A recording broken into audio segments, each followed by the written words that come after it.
Hi, Global Kids. This is Mrs. Hebert, Hi everyone, Miss Hanovich here. and this is your lesson for Tuesday, May 5th. You have your to-do list here of all the very exciting things that you have to do for today. Very laid back. All you have to do is listen to this amazing screencast. You're going to complete the note sheet that goes along with this lesson, and you're just going to file it away in your Google Drive until Thursday. Yep, and if we look on the left, guys, happy Cinco de Mayo. Oh, Very yeah. excited. But a lot of people celebrate it. They don't really know why or what it actually means. So, if you want a little chance for some extra credit, if you want to email Mrs. Hebert and I, just what does Cinco de Mayo commemorate or what does it celebrate? We're specifically looking, the pictures are a clue, for a certain battle. So if you just email us the name of the battle, you're good to go. You'll get extra credit. Easy as that. Right. And going off of that extra credit, please take some time this week to make sure all of your assignments are submitted for the fourth quarter. We are up to date on our grading. Yep. So if you're missing something, you've definitely gotten an email about it. It's definitely been marked as missing in Google Classroom, and it's really important that you submit it. Yeah, absolutely. All right, so today's lesson is all about Renaissance artwork and just kind of more of an overview of the Renaissance. So some questions to consider. How does an artist make a living? How does a dancer, actor, singer, poet, or sculptor make a living? And how do up-and-coming athletes make a living? It's something to consider, right? Especially for people who are artists or musicians when they're trying to study their craft. You often hear a lot, people always look at them and say, well, are you going to make any money doing this? What are you going to do to support yourself? And there are different avenues where artists do make a Right. living. And all that started all the way back in the day. Right, exactly. So, something that a lot of these artists and even dancers, actors, athletes, celebrities have in common is usually they have somebody who gets behind them and helps support them. Mm-hmm. Kind of like you guys in school. Like you guys in school, you have your parents, you have older siblings, you have your teachers, people who are trying to support you and almost like sponsor you so that all you have to do is really focus on school and focus on advancing in high school. Yeah, sponsor's a great word for that, for sure. Right. So, going off of that word sponsor, during the Renaissance, we saw these people known as patrons. And we talked about this for another lesson too, and it's escaping me, where we talked about patron and patronage and what it means. And we had talked about, how sometimes if you guys go to a restaurant, or when you used to go to a Yeah, restaurant, yeah. you would eat, you would be almost considered a patron of that restaurant because you were supporting them with your money because you were paying for that over and over again. Right. And that's basically what patron or patronage is that you're supporting someone or something, usually financially. So I don't know. So if you streamed, or if Lady Gaga decided to come out with her new album, which she should have on April 10th, but she didn't.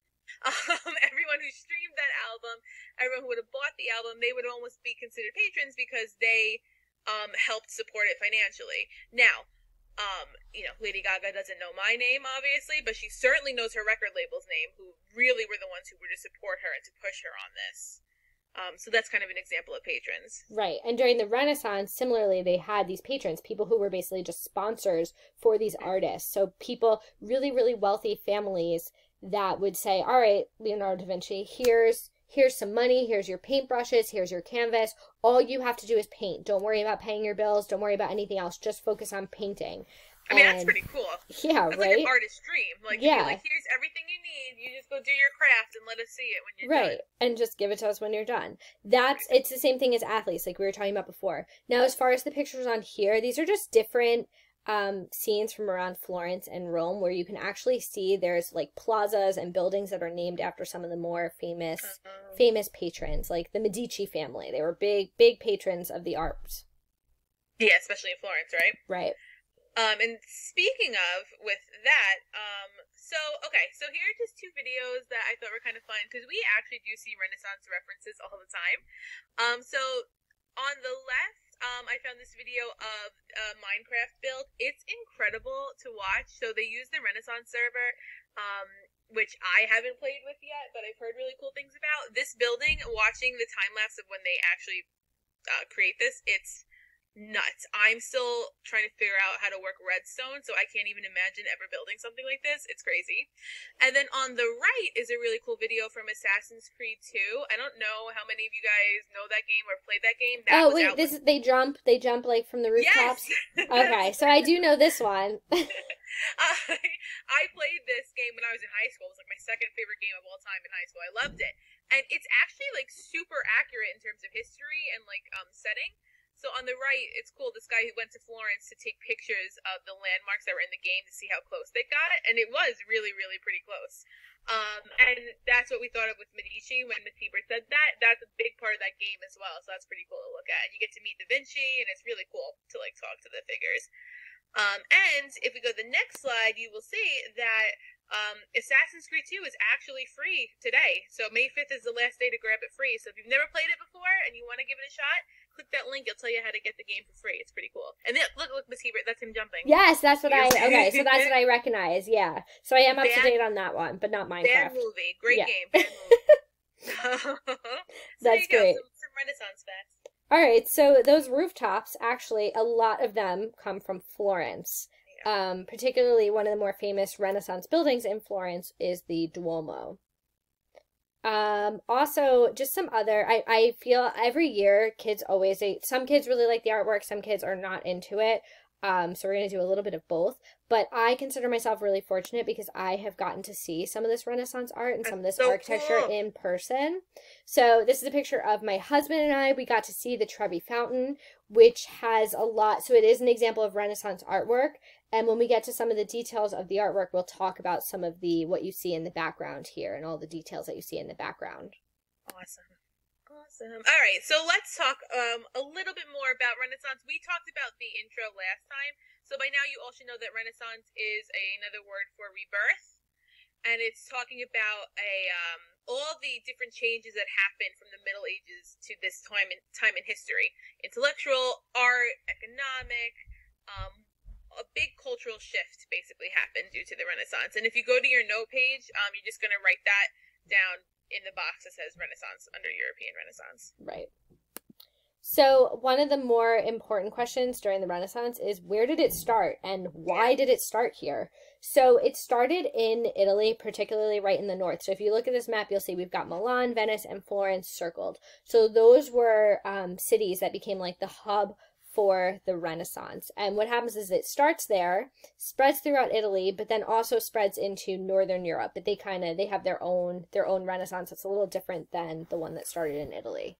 Mm-hmm. And if you click on the video on the right, it goes into more like why Italy, like specifically, what about Italy made it the start of the Renaissance? Why did it start there? Right. And that video will also touch on this idea of what caused it, what actually made the Renaissance to start. And it goes back to the Black Death in Europe. So that kind of, since it went across Europe, it kind of put like a reset button on Europe. And because Italy was able to recover so quickly from it, it made sense that the Renaissance was able to start there because they weren't still dealing with like the repercussions of it. Since they recovered the quickest, they were able to move into the Renaissance the quickest. Just a reminder that the Black Death is like the Black Plague. Right. Basically. Or not even basically, it is. And, right. It's what, you know, like Miss Hebert said, it wiped out a lot of people, and was devastating, especially during the Middle Ages. But again, that's what allowed, Italy specifically to come back with a new outlook on life almost. Right. Humanism. Oh, humanism. All right, so what word is in the word humanism? Human. Right. So this is one of my more favorite vocabulary words during Global because it actually makes sense. So humanism, it's like the study of those classical Greek and Roman art and literature where the focus is on the human, right? And the individual. And like if you remember that artwork that we showed you, that architecture, the Greek and Roman sculptures, they looked real, right? They looked like real humans. Mm-hmm. And that's what humanism is. And this, at that last bullet point, is important because it promotes the spirit of individualism and All right, so sorry, we had a little bit of a technical difficulty, but movie magic. right, movie. we're doing the best we can with the technology. So going back to, I think Ms. Hanovich, you were talking about secularism, right? Yeah, and just that if it's secular, it means it's not religious, which makes sense for humanism because you're focusing on the human, something that's not religious. Right. So what makes these two paintings humanist? What do you think? Before we make our observations, maybe you want to pause this video and make your own observations in your head. But you can see, I'm looking at the painting on the left, you can see her bones, right? You can see like her spine, the creases in her arm, her feet, her that foot that's sticking out, right? You can really see how human she is. I mean, and you got to think about that. This is obviously not a, like a photograph. It's somebody took the time to sketch that, to paint that, to make that art. That every detail you see on there is very deliberate. So again, it's that complete focus on what a human looks like, what the anatomy is. Mm-hmm. It's just a study of humans. Right. So that artwork that's on this slide, this is an example of Renaissance artwork. But if we go to the next slide, you'll see some of the themes of the medieval art. So this is Middle Ages art, which you'll see, we'll show you some examples of this, but it's very flat. Yep. I think that's the best way to describe it. Very flat. Actually, that's a perfect word. Very flat. Always, or not always, but mostly focused on religion. There's a religious aspect to it. Right. These are those pieces that have, they have like the halo behind many of the figures in the paintings. Mm-hmm. Really not like emotional. Again, the flat's perfect because there's no emotion. There's really no like depth perspective. No crazy backgrounds. Very dull coloring. Yeah, that's a good word. Right, and everything that Ms. Hanovich was just saying, you can see it here in this painting. You can see that halo in the background, the dull colors, the like it's one single color theme. There's no perspective. Exactly, he doesn't look like three-dimensional. He's just looks like he's part of the background almost. Right. You can see that here too. So this is I used to think this was like, it almost looks like it was a wood engraving, but I do think the wood is on the outside and then the inside is a painting. But you can see it's very, it's a great painting, but it's very unrealistic. This doesn't look like a real person. Absolutely. And if you see here, again, a really easy way, I know it sounds really silly, but a really easy way to spot medieval artwork is when you look at the hands. The hands are always really unrealistic and really, like, long. The fingers are really long. And the hands, like you can see here with the medieval Madonna and Child, those fingers are way too long to be real. That's amazing. I love it. Yeah, so you can see, I found a piece of Byzantine artwork, of Middle Ages artwork, and you can see here I'm trying to make my hands look like how they do in the painting, but I can't because it's just not realistic. Not realistic. Yeah. So to compare that, you're comparing that to Renaissance art, and my friends, this is what you're writing in that chart on your note sheet. So Renaissance art, it's going to be, like we said before, much more sophisticated. You're going to have that depth perception. You're going to look at the human form. What does the human body actually look like? What's the emotion like? What's on their face? You're going to see their faces actually are emoting. Mm-hmm.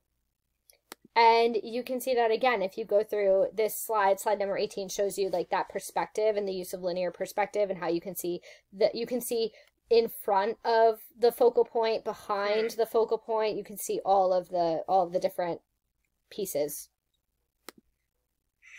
Okay, and here are your four famous your famous Renaissance artists, which a lot of us might actually know already. Thank you to the Ninja Turtles, something I grew up with. Me too.